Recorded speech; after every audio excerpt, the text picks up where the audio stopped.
So guys দেখতেই পাচ্ছেন আমাকে। এখন আমি পার্ট 4 দেখি।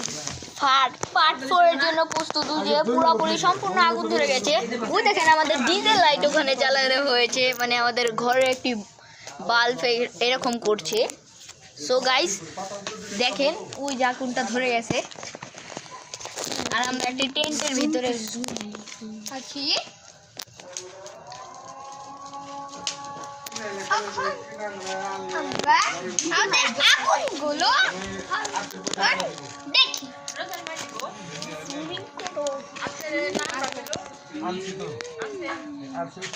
দেখতেই পাচ্ছেন কত আগুন ওখানে ধরে গিয়েছে। আর একটু পরে আমাদের মুরগি পোড়া হবে। তো মুরগি পোড়া পার্ট 5 এ বানানো দেখা যাবে। এই ভিডিওটি এখানেই এন্ডিং হবে। লাইক এন্ড সাবস্ক্রাইব অনেক বেশি বেশি করে করবেন। ভিডিওটা নষ্ট করে দিলাম।